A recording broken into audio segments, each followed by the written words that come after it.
is the Big O Show. This is the Big O Show.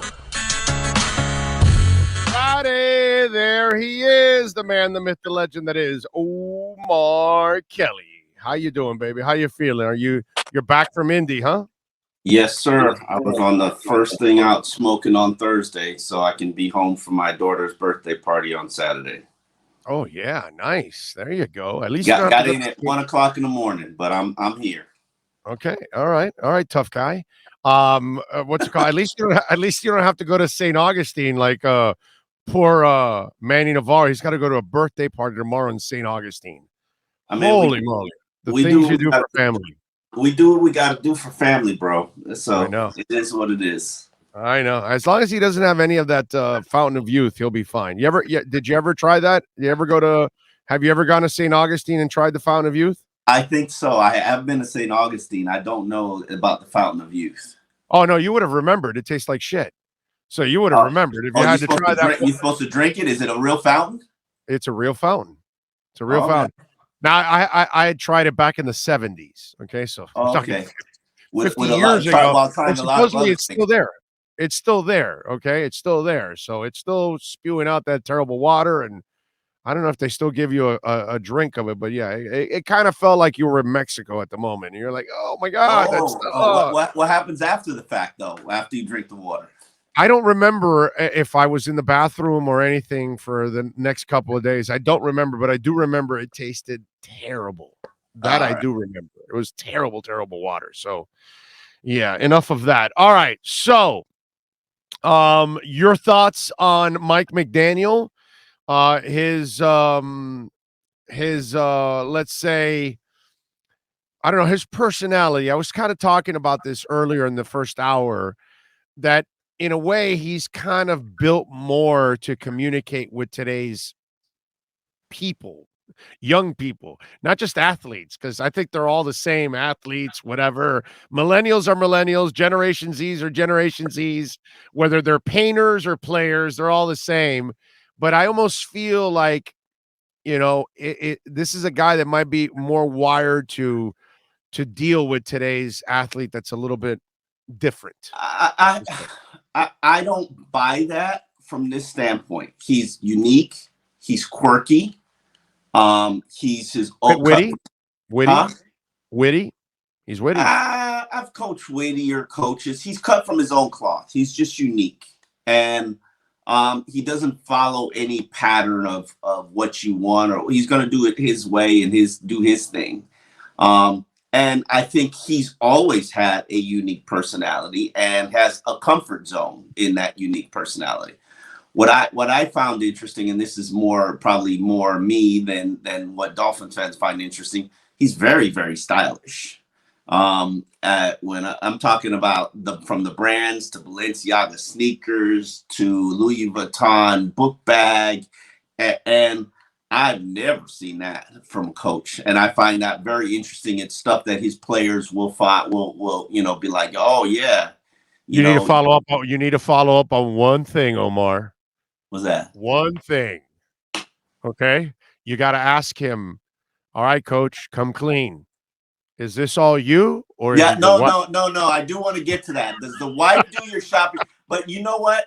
I heard that Malky, who's an agent, a South Florida-based agent. Kawa, my boy, Malky Kawa.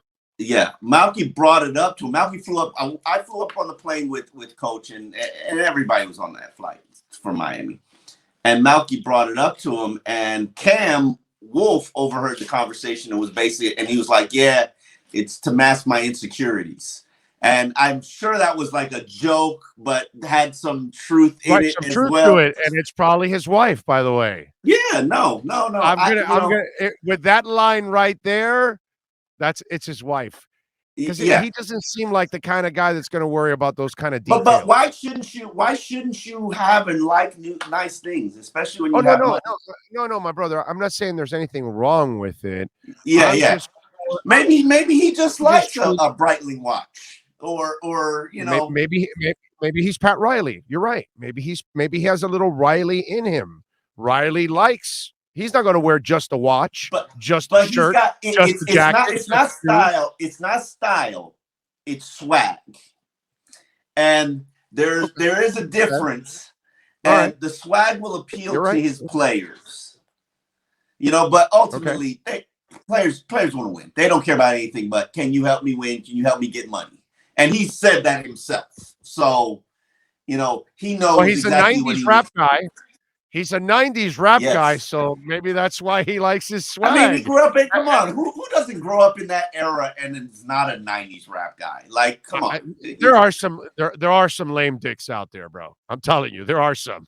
I've met a few of those that, like, you know, they don't like 90s rap. Like, come on, 90s rap dominated that era of music. It's now what's played on the oldie station. It's still played in clubs. Like, come on, who isn't a 90s rap? It's the real rap. I mean, it's the best rap ever. 80s and 90s are the best rap ever. Obviously, that's not even. I would say 90s and the 2000s. I would say the entire Outkast era is the era where the 80s was. They're not early 80s, so 90s rap. Yeah, but out of the new guys in the last 25 years, they're one of those bands that you love, that they belong back with the 90s. But they're not new guys. Yeah. They're not. They're not. They're of the last 25 years is what I'm saying. So I'm still waiting for them to go on tour. I'll do whatever it takes to go see them on tour. I've seen them perform once. How come they don't do anything anymore? They haven't come up with anything. Andre 3000, it doesn't do music. Doesn't. Right. That's what I'm saying. But why is what I'm asking. Why? Because he lost. You gotta read up and you gotta watch. I don't know why. Yeah, he's got like social anxiety disorder, and he's got a battle in all kinds of things, and you know, he's not into music or acting. He's not into anything. It's weird how some people that end up famous have that condition. It's like the worst condition you can have to be that person. But he had it when he was a superstar too. So I know. I mean, we dealt with it with Ricky. You know, I mean, before we got him, he was doing interviews in New Orleans with a helmet on, so he didn't have to see people or they see him. I mean, that's kind of uncomfortable, man. It's rough. And by the way, I love McDaniel's honesty, because as much as he like rap. Right, they asked, I think it was Hal Habib's article where he asked him, well, if you had to have one band, and he goes, man, I'm a 90s rap guy, but rap normally isn't good live. And I right there, I go, this dude knows. This dude is the real deal, because as much as all of us may like rap, we all have to admit most of it live. Most of it, not all. Most of it, not all. Most of it is not very good. Like Jay-Z is great live. Phenomenal live. I know. I've seen him live. I know. Yeah. He's great live. You know what I'm saying? So Outkast there are some. Live. Yeah. Right. There are some that Kendrick are good live. Is phenomenal live. Who? Kendrick Lamar. Kanye has been phenomenal live. I'm just telling you, how I am. Lupe, hey, I saw Lupe Fiasco at Revolution Live, and he's phenomenal, and his freestyle is freaking off the chain, dude. You would name a rapper that I don't like. I don't know why I don't like him. I should like him, but I don't like him. Oh, he's good, dude. Lupe. How can you not like Lupe? Because I don't like Lupe. Good, dude. Lupe's good. And I had these great. I all the way out of here. Like, I was right next to the stage, so I got a view of his girlfriend. Man, Lupe is scoring big too. He outkicked his coverage also on top of that, bro. She was dancing on the side there on the stage, and she was half the show, actually. I'll tell you that. No, but he's really good. KRS-One, very good, Tack. I do like KRS-One.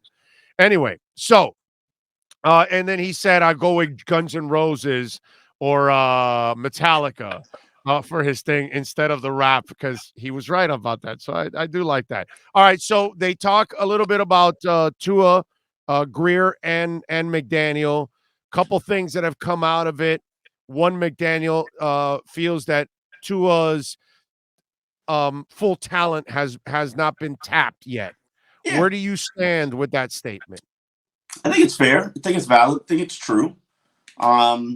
where the last coach, and not to his fault, because this is to get the early success out of Tua. They were heavy RPO, and I don't think that limit that. I think that's very limiting to what Tua can do. I do believe that Tua can be a West Coast quarterback in the Jake Plummer mold of it. I think he has the athleticism. I'd like to see him on rollouts. Now the question is, can he play with his back to the defense to execute what you need to do to make that offense work? Can he play with his back to defense, turn around, and then read the field? And, those are all things that we'll figure out. We'll learn as we go. But do I believe that Tua has not reached his full potential? Absolutely. Tell me when he's had good protection. Tell me when he's had a good run game. Tell me when he's had reliable, healthy receivers. Like, an actual tight end that doesn't telegraph what they do. Tua, and I think Greer said it best. Even though Greer basically gave you the double negative about I don't not think that he can be elite. We don't know. But he's 13-8 with a lot of stuff being thrown at him. A lot of stuff going against him. Yeah, with crap. And not much to work with. Like, okay, last year he had Jalen Waddle and Mike Gesicki. And name something else. Well, he had Mike Gesicki half the time because the other half he was on the sidelines. Yes. So which is what I continue to point out. Durham Smythe played more snaps than Mike Gesicki the last 2 years. Wouldn't it be nice to actually get a real good tight end that can threaten the field and block? Yeah, but that's not. We've had this conversation. We'll continue to have this conversation. I know that, but you make it sound like it's Biden printing bills and it's all over the place. No, that's not how it works. Okay, there's few of those. It's like finding a 4-leaf clover. What do you mean? No, I can name you about 4 and free. You didn't pick up the Biden printing all the money the last couple of years? Trillions? Come on. Bro, he's only been in office for 2 years. Like, what do you want him to do?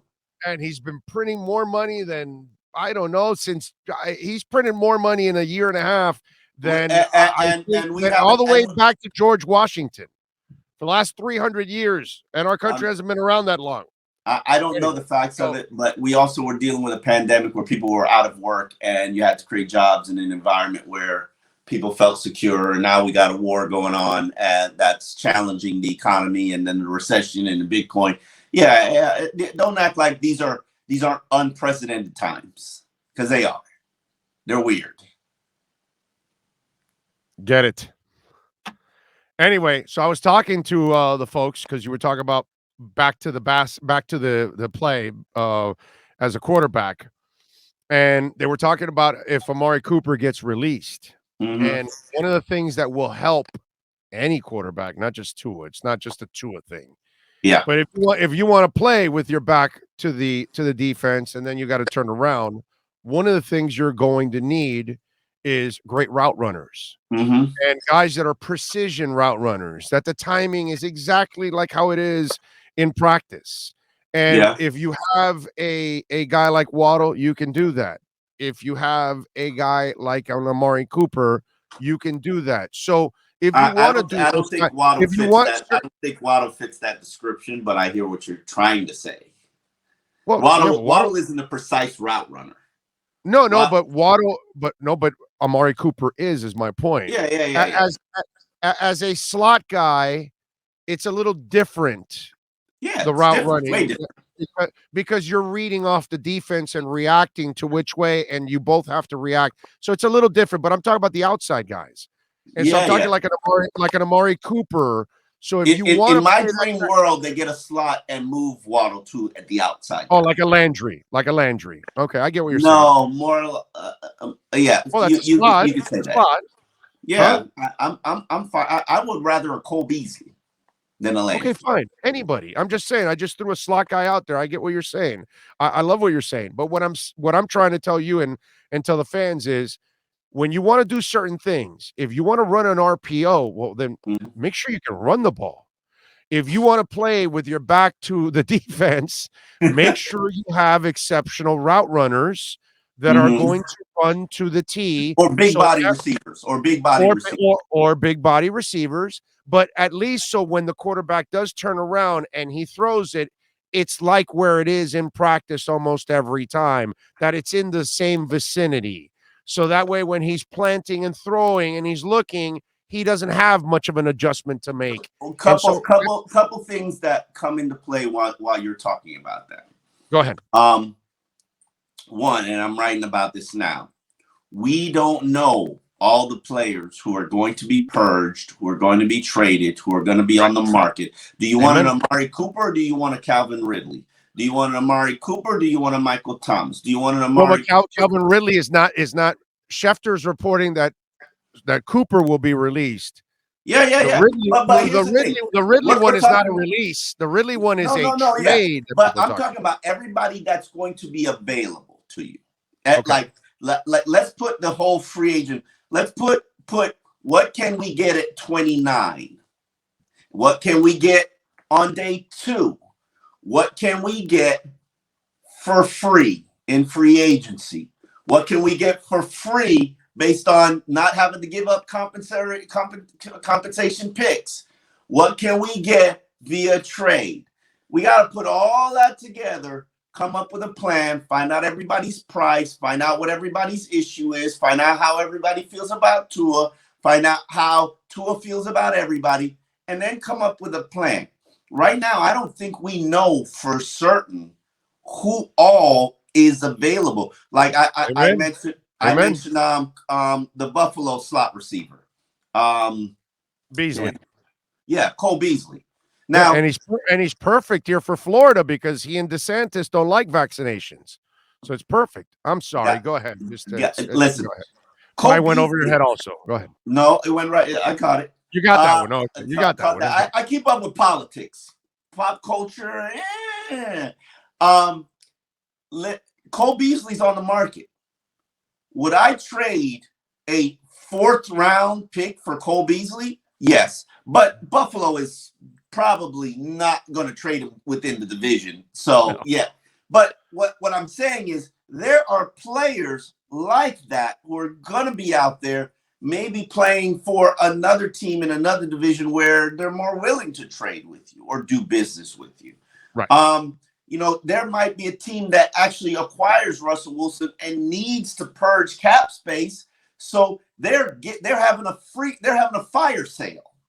So we have to wait to let things pan out and let the dust settle. The Amari Cooper is basically like, before you go out there and you start bidding on some of these big tier free agents, because I don't look at this free agent. Hey, listen, I'm not saying to get him. I'm just using him as an example for what you said, playing your back to the defense. I'm saying is, if you want to do certain things, complement your team with the things you need. Absolutely. You want to run RPO? God damn it, run the ball. You want to play with your back to the defense? Make sure you have exceptional route runners. That's all I'm saying. And that's why I've always said that because Devontae Parker is so gosh darn cheap, it makes no sense to cut him. You just take him to camp. And I still believe that to some degree, except for the fact, 2 things about Devontae Parker. We know he's not a great route runner. We know he brings down contested balls, but he's usually not open.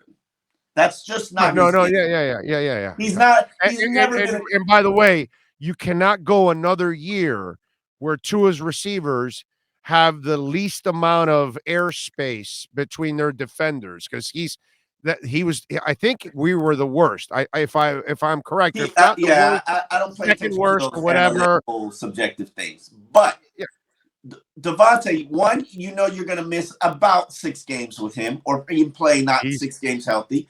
Then he's not a good route runner.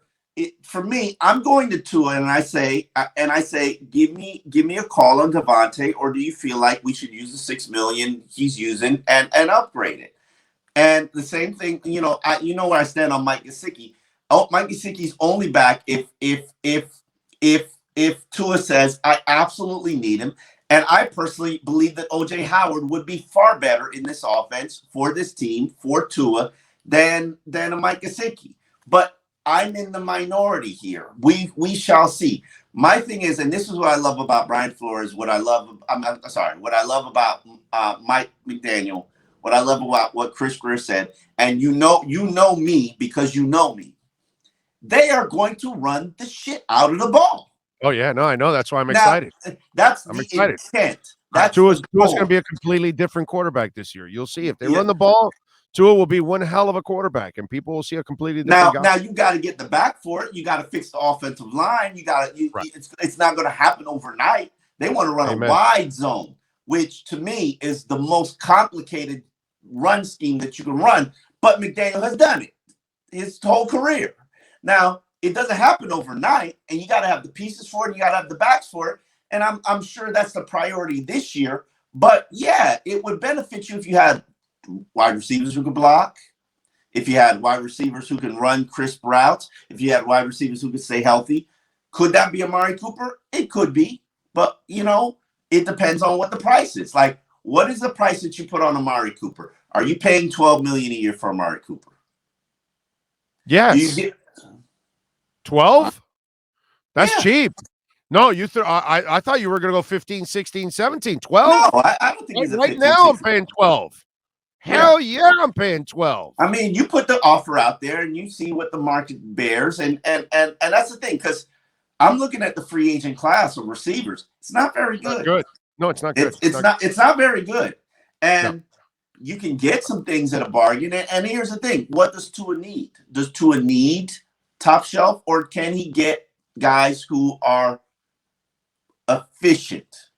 And with Waddle, whoever comes here is probably going to be a number 2. So, yeah. Do you need another? Although if you could bring Amari Cooper here, it's like a 1A, 1B. Because I don't think Amari Cooper was 1A in Dallas. So no. I like the Oklahoma kid better. Yeah, I like him better than Cooper. But that doesn't mean I don't like Cooper. That I think he's a terrific receiver. Yeah. I'm curious to see. This is wide open. It's a new blueprint. It's a new approach. I know based on Steve Ross's history, they're going to go swing for the fence at the 5-star players. No matter what position, even if it's a position of need, a J.C. Jackson, if he hits free agency and is an unrestricted free agent, which I doubt will happen, I expect them to swing for J.C. Jackson. That's just their way. But we'll see what happens when we see who gets the tag and who doesn't get the tag. We'll see who gets their deal and doesn't get their deal. We'll see who gets purged and doesn't get purged. Right now, the combine's so fresh, man. What happened was Dallas went out. They shopped Amari Cooper. They shopped a number of other players. They couldn't get anything done with the team because team probably knew they were going to cut him. And then that's the thing. Everybody knows that Dallas has got all these cap issues. So they're like, dude, why am I going to give it up? I'd rather just try. That's not the only Tank Lawrence is on the market. So it depends on what you need. They're trying to trade DeMarcus Lawrence. Man. Listen. They don't have they want to restructure. They don't have the cap space, and they basically, that's not one guy I would. If he's on the market, if he's on the market, that's why you have to. I know, but Dallas has had problems with defensive ends forever. They finally have one that's freaking awesome. You're going to get rid of the only other guy because all the other guys they've picked up are knuckleheads, idiots that they've taken chances on because they've all dropped in the draft or whatever, and they've all. It comes down to the business of it. I believe I don't remember what he's on the books for, but they need him to lower his number. Kansas is going to make more money this offseason because somebody else is going to pick him up. No, they ain't cutting him.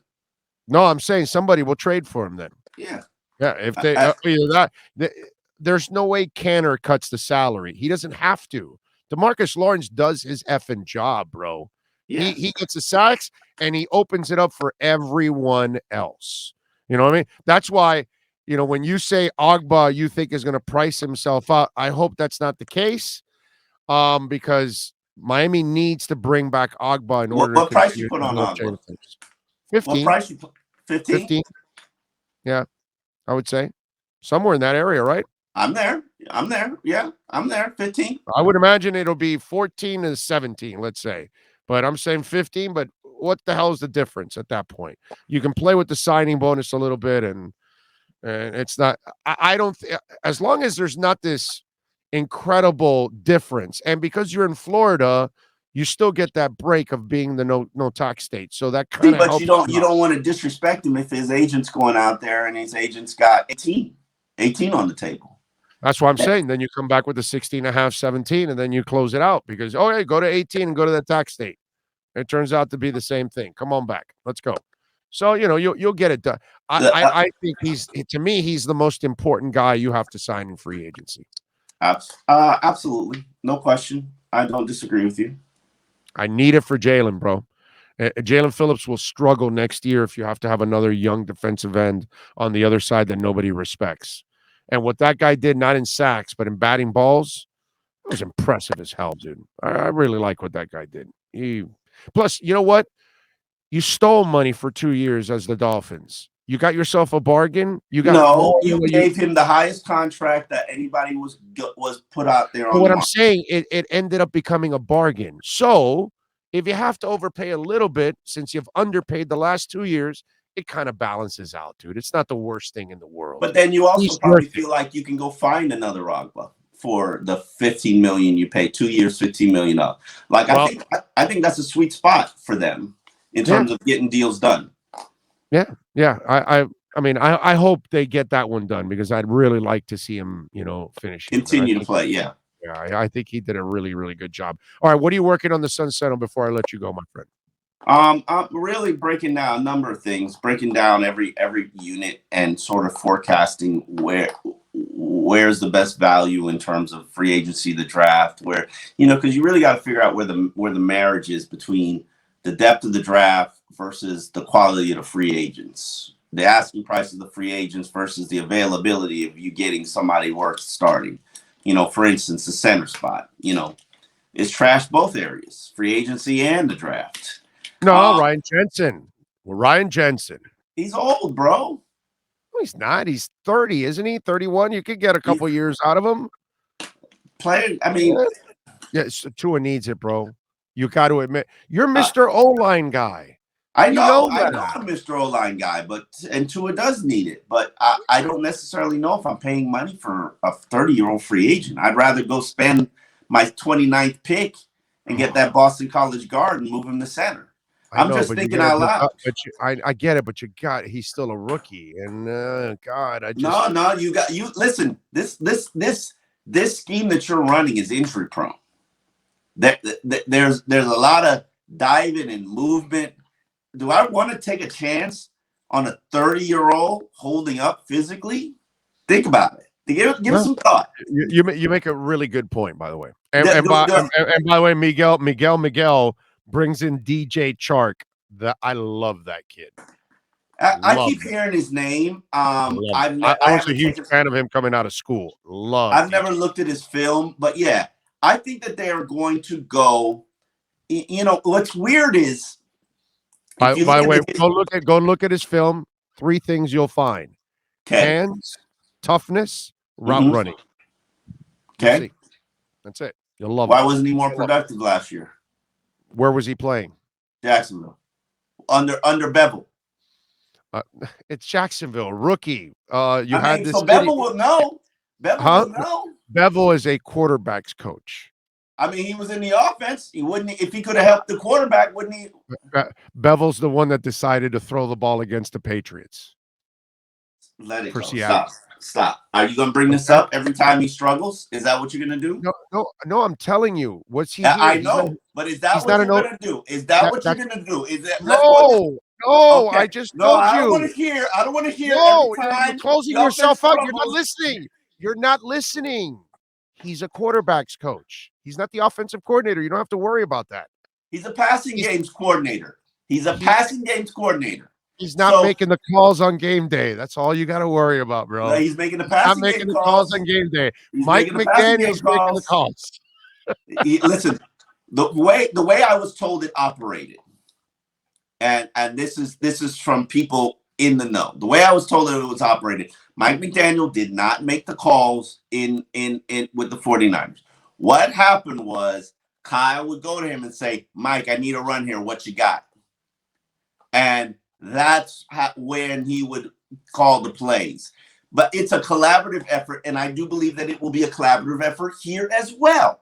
It's not a but Mike will call the play. He'll decide what play is called. Yeah.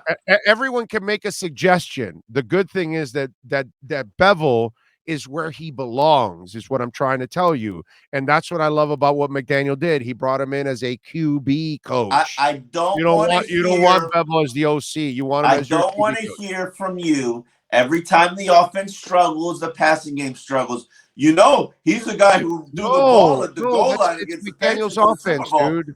Huh? No, Bevel's a QB coach. He's not the offensive coordinator. I'm not going to go to Bevel. If the offense struggles, it's all on Mike McDaniel, my brother. He's in charge of the offense, period. It's his offense. He's the head coach. The buck stops with him, just like I did with Flo. I'm not changing. Everything fell with Flo. And this guy, everything will fall with Mike McDaniel. It's his job to fix the offense. If the offense is still broken by week 16 and we're complaining and they're 500, McDaniel failed. It's pretty simple, bro. That's it.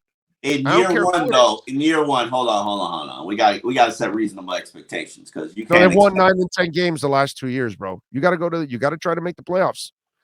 They won 9 and 10 games with an offense that's Now go fix the offense and get us in the playoffs. Oh, they didn't have no offense that was in 2000. 2 years ago, it was decent. Yeah, you're right. It was decent. It was like put some respect on Chang Gailey. It still has to be better. It still has to be a better running game, and you know that, and I know. No question. So yeah. How they didn't put more of an emphasis on the run game is criminal, but it is what it is. Right. So that's McDaniel's job. Fix the damn run game, make Omar happy, and make Tua the franchise quarterback that he is. Yeah, sure. Okay. Yes. Make Tua friend. Help Tua lead us to the Super Bowl finally. Damn it. Win the Super Bowl. Okay. Preferably in Arizona next year. Okay. If they made it there with Jimmy Garoppolo, there's no reason why they can't make it there. If they make it with Jimmy Garoppolo, they can win it with Tua. Okay? That's just so you'll know. All right. What are you working on the Sun Sentinel so folks can check you out? I told you I'm working on position breakdowns, things that we learned at the combine, kind of give you a Cliff Notes version. Things that we learned. All right, there you go. Follow him on Twitter at Omar Kelly. More importantly, as I tell you all the time, please subscribe to the Sun Sentinel and support all of the fantastic journalists that work in that newspaper. Omar, thank you, my friend. Have a great weekend. We'll talk on Monday. Yeah, man. All right. You got it. There he is. Omar Kelly.